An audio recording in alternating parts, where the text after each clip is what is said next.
I don't exactly know how to even discuss this game. I've already discussed it in part in previous videos, but I don't think I've ever given it its own distinct, dedicated video. And I just decided to talk about this on a whim, and here we have Dirge of Cerberus in the Final Fantasy compilation series. This is the final entry in the compilation. If you want a story chronological history review of this franchise, I may do one in the future. This one is just going to be talking about Dirge of Cerberus.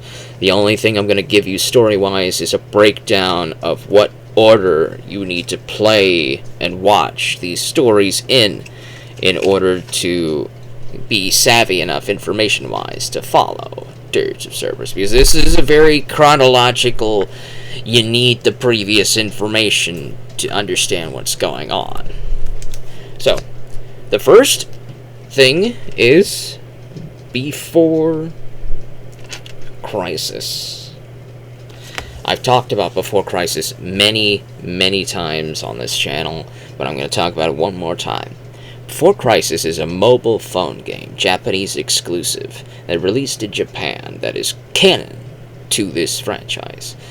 And it features the perspective of the Turks. One of those playable Turks shows up in Crisis Core. Her name is Cisne. She's called Chakram in the Before Crisis game. She's playable too. You can play as her if you want. You just have to find out how to get Before Crisis, because as far as I'm aware, there is no way to play Before Crisis.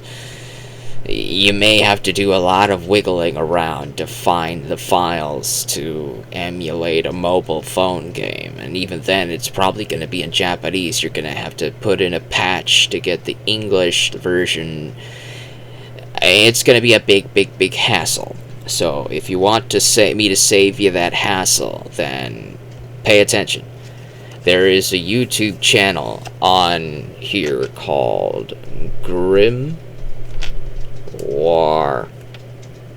Valentine. His name, the YouTuber's name is Grimoire Valentine, which also happens to be the father of Vincent Valentine's name. You just have to go onto YouTube search bar, type in Grimoire Valentine Before Crisis, and maybe just add the word playlist, and they will give you the playlist for the entirety of Before Crisis' story, every chapter, everything, every story beat, and has been translated into English for you. The entire playlist is still up as of today. This is how you get Before Crisis. So if you want Before Crisis, just go watch it, because trying to play it's going to be very difficult. I don't know if Square's ever going to re-release Before Crisis. I hope they do. It might be on that mobile game, Ever Crisis. That's probably the only way we're going to get it, is if they do a Before Crisis expansion to that mobile series. For now, we've got First Soldier and part of the Final Fantasy VII main game. I don't know if they're doing Crisis Core or not, but they're slowly doing parts of it in that Ever Crisis game. So you could hope that they do Before Crisis. You could hope. I personally hope they remake the game and actually put it on consoles and make it a big thing, where you kind of like Type O, Final Fantasy Type O, where you get to play as all of the Turks in awesome mission-based combat and cool bombastic stuff. And they're probably never going to do that, but hey, I'm giving you a free idea. Go make that game and make some money, you know? Either way, that's Before Crisis. And it sandwiches, as in the beginning of Before Crisis happens before, and the ending of Before Crisis happens after the ending of this next title, which is the title that everybody knows, because it's the big one in the West. It's Crisis Core. Crisis Core. So by playing Crisis Core, you get the story of Zack Fair, which is Cloud's mentor, best buddy. He was the actual soldier. Cloud never was, right?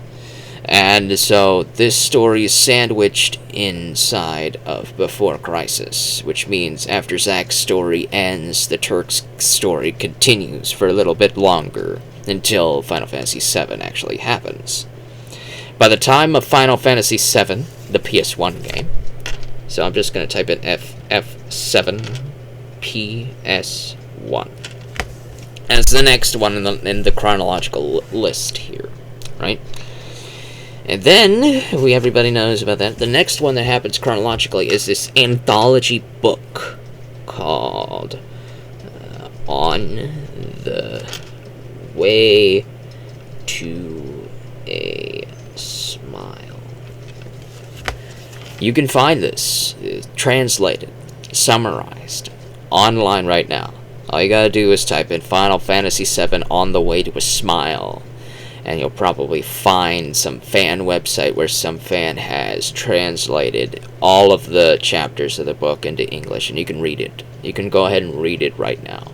And I suggest you do. There's quite a bit of cool stuff on there. There's a chapter about Rufus Shinra, where we get to learn some backstory about President Shinra, and how President Shinra took Rufus's advice in creating a sort of hidey hole, a bomb shelter, in the Shinra building, which is actually how Rufus survived when the weapon attacked the Shinra building. President Shinra took his son's advice and built a bomb shelter for his son, and that's what saved him when we finally get to see him again in Advent Children.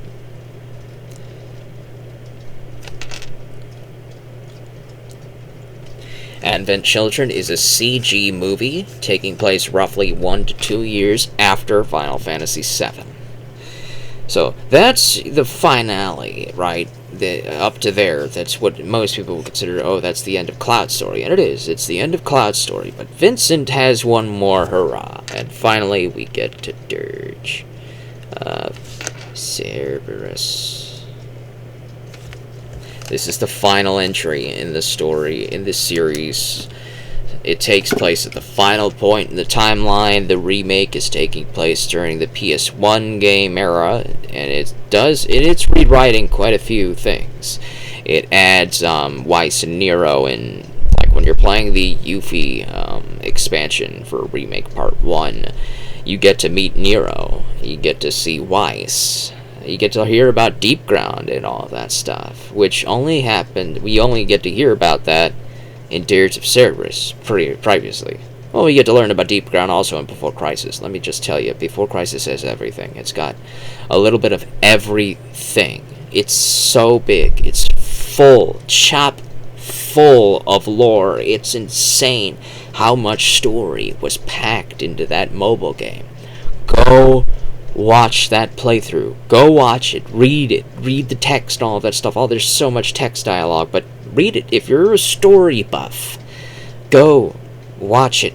Go watch the Grimoire Valentine's playlist. Go, do it. Anyways, we finally get to Dirge of Cerberus, and the story takes place with Vincent after the events of Advent Children. Deep Ground is stirring up.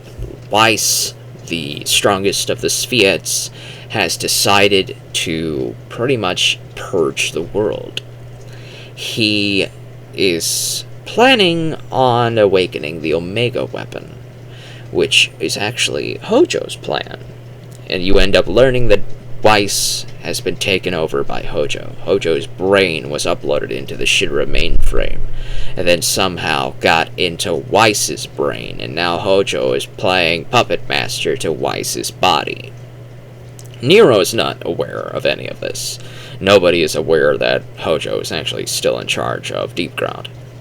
So Hojo is planning to use Weiss to awaken the Omega weapon so that he can cause his end-of-the-world scenario where he could remake the world in his image or sail the cosmos or whatever he plans to do. Omega Weapon and Chaos is basically like the Galactus and Silver Surfer thing. You know, there's this whole big prophecy on Gaia, which is the name of the planet that they're on, about Omega and Chaos. And you get to learn all about Lucrezia and a bunch of flashbacks to Vincent before he became Batman. And so we get to learn about that. We get to learn about how Lucrezia put the chaos materia inside Vincent in order to revive him after Hojo killed him. And you also get to learn in Before Crisis that Vincent was in the same class of Turks as Veld/Verdot.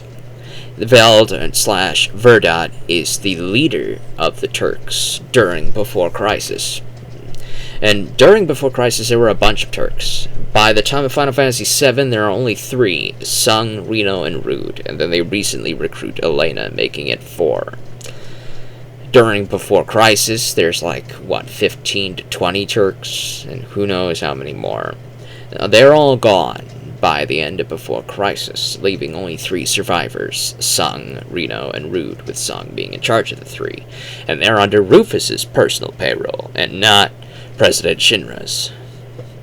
That's how they were able to survive, after all. When President Shinra ordered to disband the Turks, Rufus decided, nah, I'm gonna keep them. I'm entitled to have my own personal bodyguards, right? They're gonna be mine. And so President Shinra couldn't do anything about it. Because you can't leave the Turks. You can't. You're like the CIA people. You know too much. Once you're out, the only retirement plan is a fatal one. It's a fatal retirement plan. So they get to survive. Rufus saves them, so Sung is very loyal to Rufus. That's why Sung is so loyal to Rufus during the PS1 game. That's why Rufus saved their lives. Anyways, by Dirge of Cerberus, Vincent goes off on a mission asked by Reeve, 2SD, who was their insider man during the PS1 game. He's in charge of the WRO, the World Regenesis Organization, which we get to learn a little bit about in Advent Children, that they're trying to rebuild the world after Midgar pretty much almost ruined it. They're trying to rebuild the smaller cities and smaller outer cities of the world and try to fix things, try to fix what Shinra broke, basically. They're making pretty good progress. Now Wise is here to undo all of that progress. So now Vincent has to go to war against Deep Ground, and he personally ends up taking out all of the Sviets, all of them. He takes out Azul the Cerulean, which you get to meet in Before Crisis, because the Turks are the ones who actually recruit him for Deep Ground. There's a lot of stuff in Before Crisis, I told you! Yeah! You get to take out Rousseau the Crimson, you get to take out Nero, and then you finally get to take on Weiss. And Vincent ends up turning into Chaos in order to take on the Omega weapon and defeat him. And we get to learn that Omega was Hojo's plan all along, and all of these previous schemes of his were all just experiments, hoping that Omega weapon would wake up. He was hoping that Sephiroth's meteor would cause Omega to wake up and respond to the meteor by ending the world himself, and so Hojo would take over the Omega weapon and all that other stuff. That was his plan with Sephiroth. He never really intended for Sephiroth to succeed. It was just a means to an end to get to Omega, the Omega weapon. But the Omega weapon never woke up at the end of Final Fantasy VII. He never woke up because the planet already had a contingency plan to stop Sephiroth from the get-go. So Omega never woke up, and so Hojo had to make a backup plan using Weiss instead, which is the backup Sephiroth. He's about on par with Sephiroth, combat-wise, and all that stuff. And Vincent ends up beating him, so that just goes to show how cool Vincent is. He's just really awesome, and of course he is. Anyways, after Vincent beats Weiss, we get a secret cutscene if you have collected the 3G reports in the final level, and we get to see Genesis show up and save Weiss from death. Genesis survived Crisis Core, and in the ending of Crisis Core, we get to see Weiss and Nero in basic Shinra soldier outfits, because they didn't have unique sprites, unique models for them. They ended up picking up Genesis when he's unconscious in Panora, and they brought him to Deep Ground.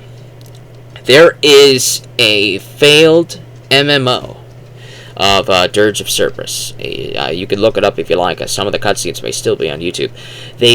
it was a failed MMO where, if I'm running by my memory correctly, you play as a deep ground recruit, and you get to see some cutscenes set before Dirge of Cerberus.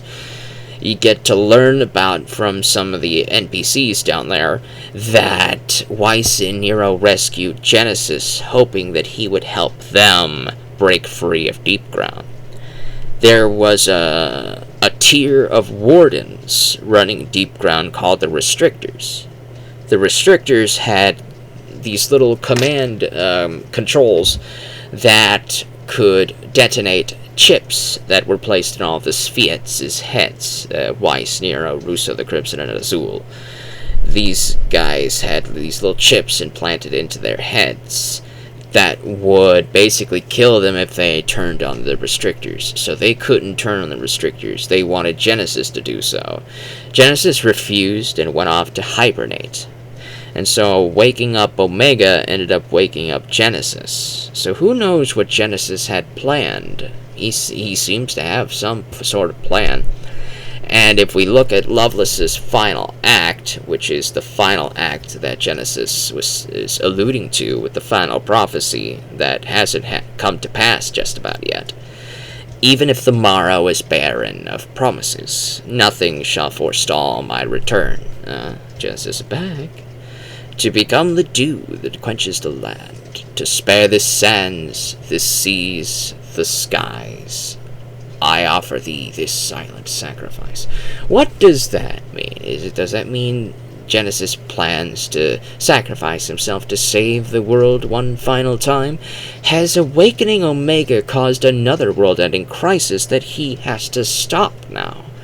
It kind of feels like it's alluding to it, even in the first act of Loveless. When we look at the first act of Loveless, 3 friends go into battle. One is captured, one flies away. The one that is left becomes a hero. Genesis is the one that is left. He's the only one left. Sephiroth and Gilles, they're gone. So I guess it's up to him to become a hero. Who knows? That could be pretty interesting.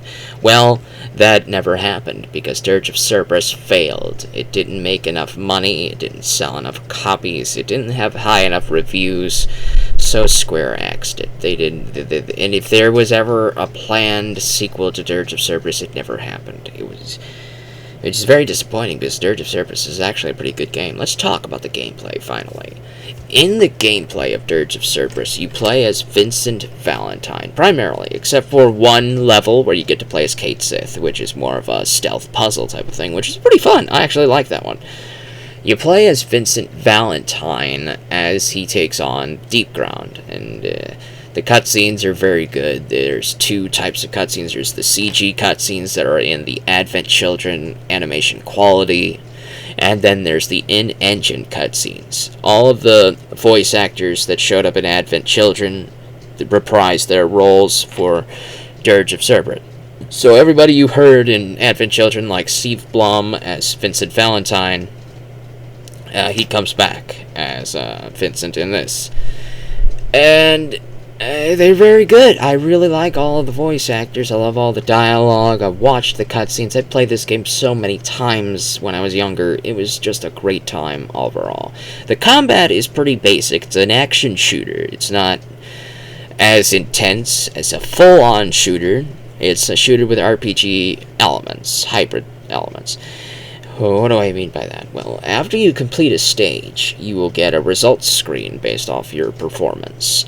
And you'll get the option to do one of 2 things. You can either get your score to be converted into experience, which will level up your character. And as your character levels up, their parameters go up, such as HP and all of that stuff.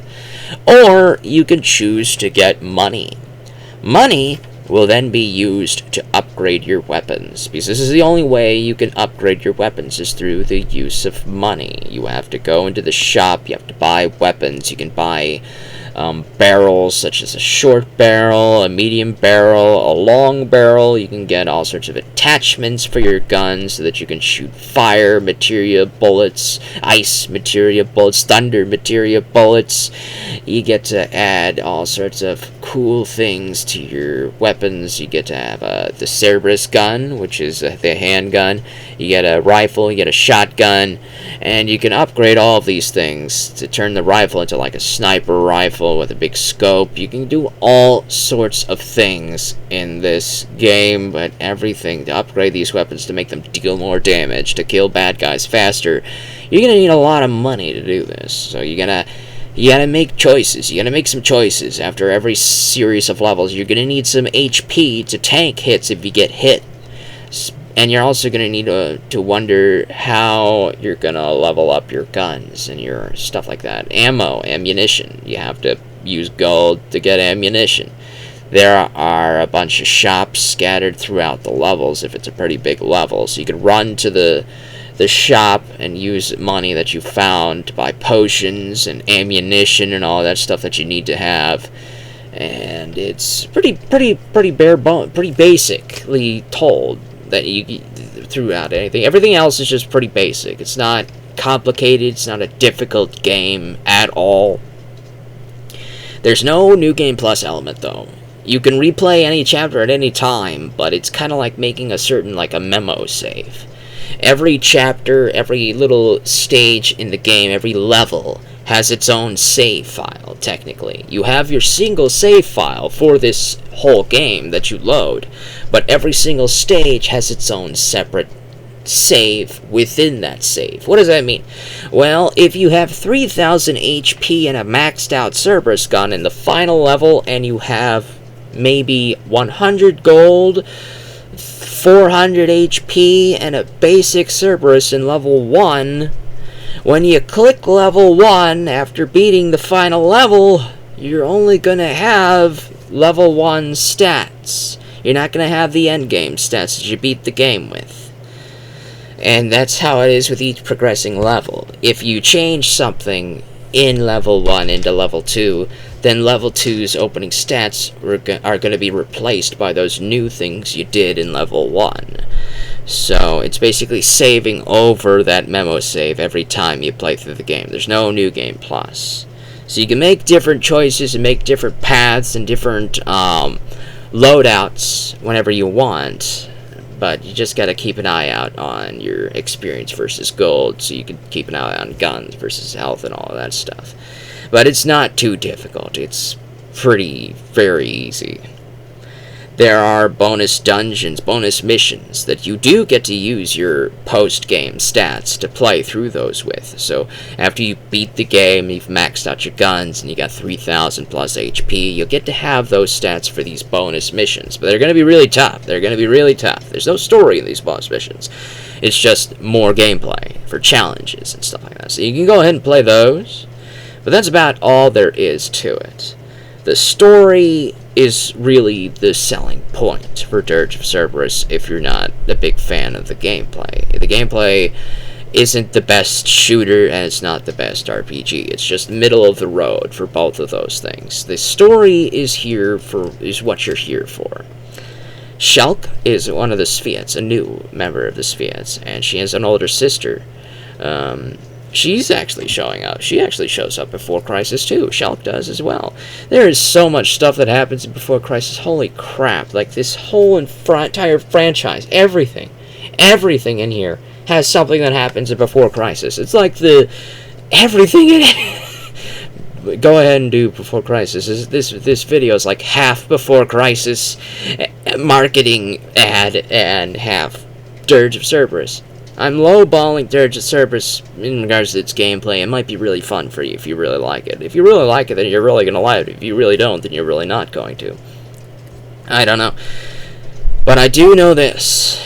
Do not go into Dirge of Cerberus if you've never played or watched anything from here. Just don't do it. That's basically like watching Return of the Jedi without watching New Hope at Empire.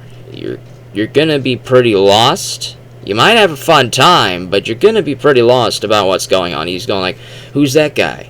Why is he in that stone sarcophagus thingamajiggy? How'd he get out of there? Oh, who's that green guy? Why is he dying? Why do I care? Oh, who's that guy? He's his father? When did he say that? You know, there's a bunch of stuff going on. You're gonna be lost. There's a bunch of Care Bears going on.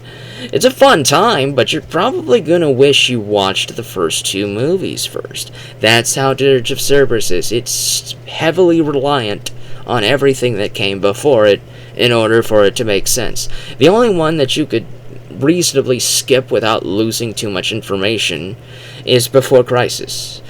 You don't really need to know how the Turks found Azul, but maybe you want to know about Shulk's older sister. So that's some valuable information. It's not vital, though. It's not vital, it's valuable. That's the difference there. I'd argue that you should play all of this in this order.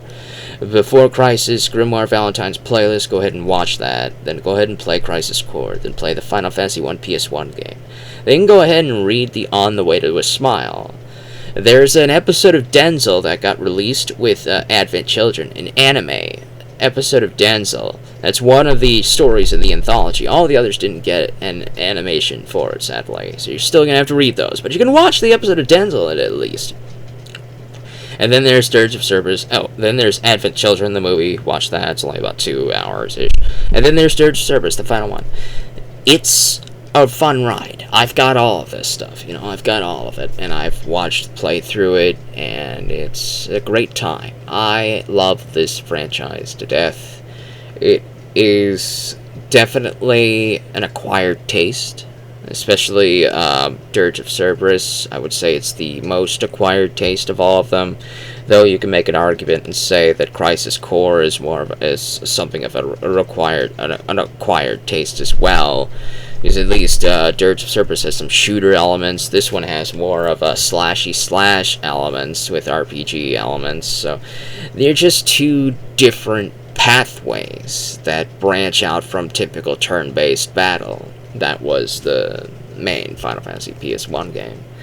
But it is what it is. It's different, but it's fun. It's also necessary if you want the full, complete compilation storyline.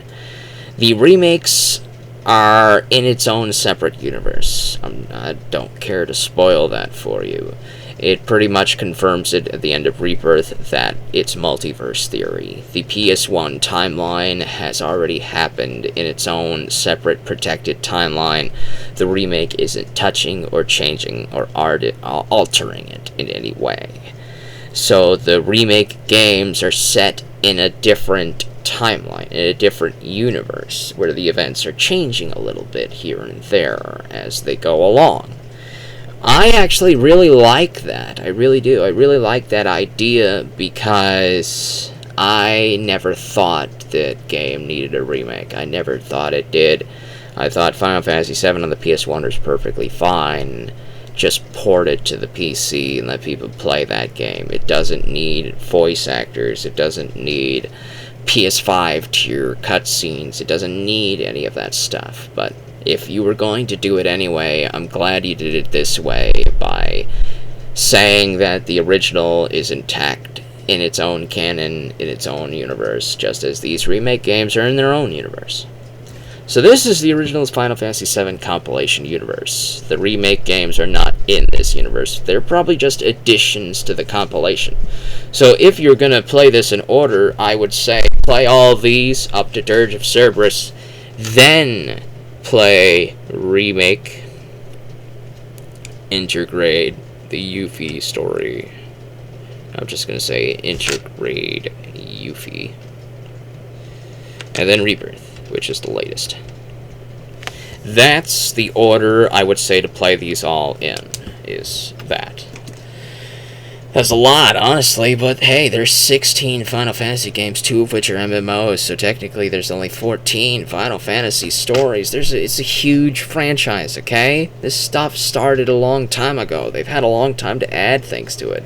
Final Fantasy VII is the biggest one with the biggest franchise, and Tetsuya Nomura is the biggest name behind most of this stuff. I bet his name is also attached to this.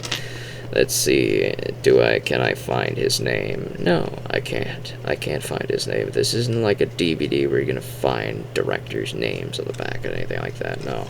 But it does feel like a movie sometimes, which probably means if this feels like a movie when you're playing it and you don't really find the gameplay to be all that fun, you can just watch the movie version on YouTube. Just look up all of the cutscenes and watch those. That way you get the story without having the hassle of the gameplay if you hate the gameplay. I like the gameplay, so I played the game, and I still have the game.